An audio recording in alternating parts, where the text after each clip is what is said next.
ओम नमो भगवते वासुदेवाय। देव गुरु बृहस्पति को बुद्धि और शिक्षा का कारक माना जाता है। गुरुवार को बृहस्पति देव की पूजा करने से धन, विद्या, मान सम्मान, प्रतिष्ठा और कई अन्य मनोवांछित फल की प्राप्ति होती है। धार्मिक ग्रंथों के अनुसार गुरुवार को भगवान बृहस्पति की पूजा का विधान है।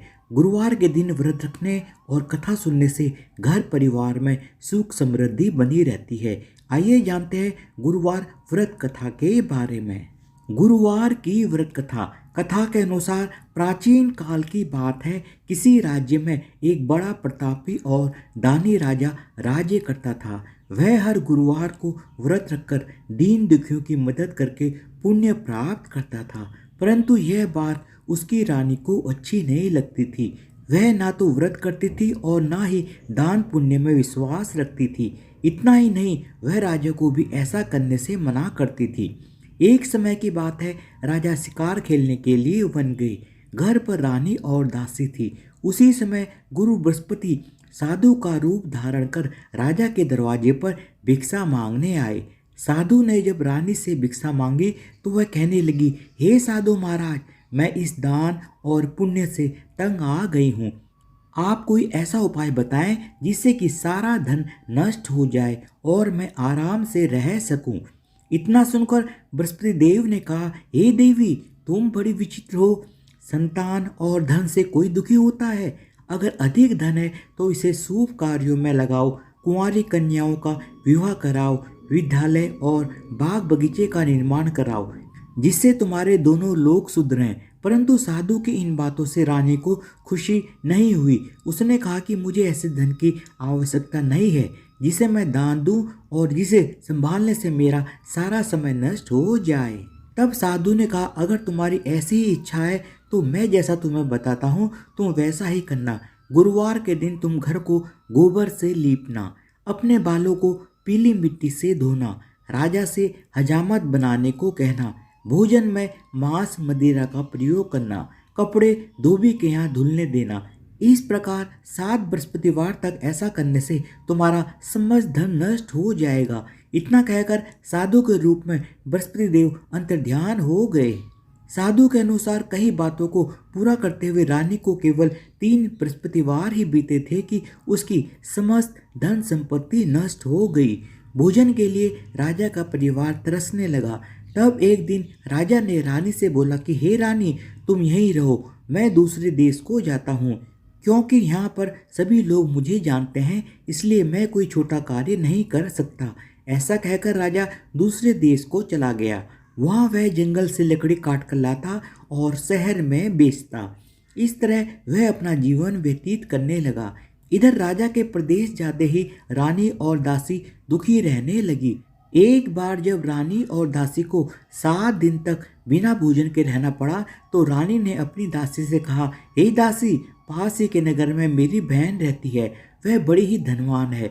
तू उसके पास जाकर कुछ ले आ ताकि थोड़ी बहुत गुजर बसर हो जाए। दासी रानी की बहन के पास गई। उस दिन गुरुवार था और रानी की बहन उस समय बृहस्पतिवार व्रत की कथा सुन रही थी। दासी ने रानी की बहन को अपनी रानी का संदेश दिया, लेकिन रानी की बड़ी बहन ने कोई उत्तर नहीं दिया। जब दासी को रानी की बहन से कोई उत्तर नहीं मिला तो वह बहुत ही दुखी हुई और उसे क्रोध भी आया। दासी ने वापस आकर रानी को सारी बात बता दी। यह सुनकर रानी ने अपने भाग्य को कोसा।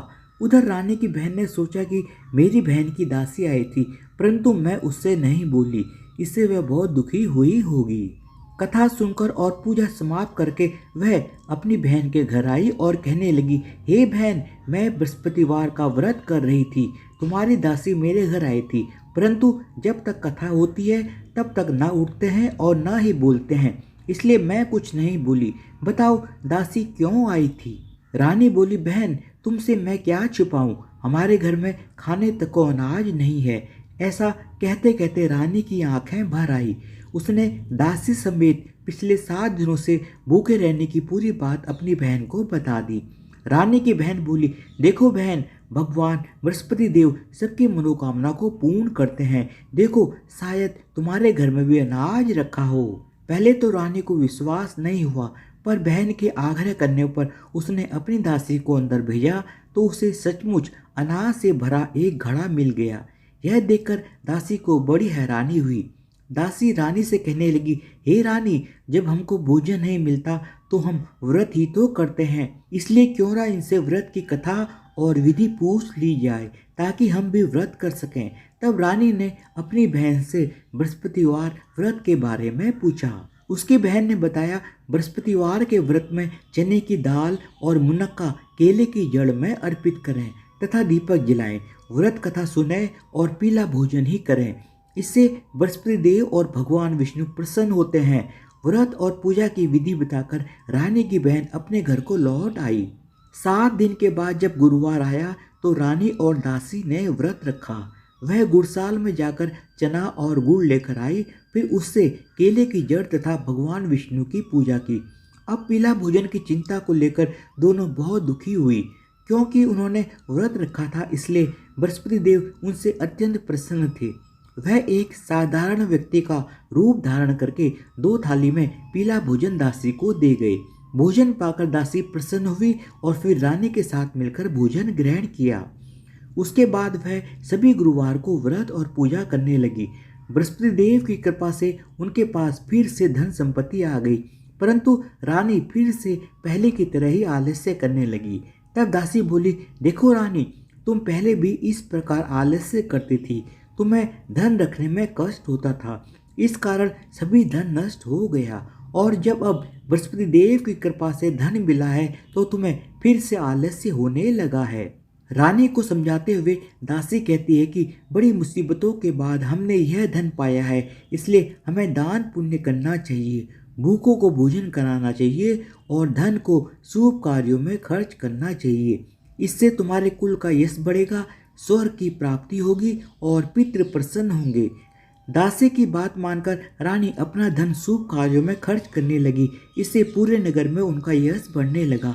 कुछ समय बाद राजा भी प्रदेश से वापस लौट कर आया और सब मिलकर बृहस्पति देव की व्रत कथा नियमित रूप से करने लगे।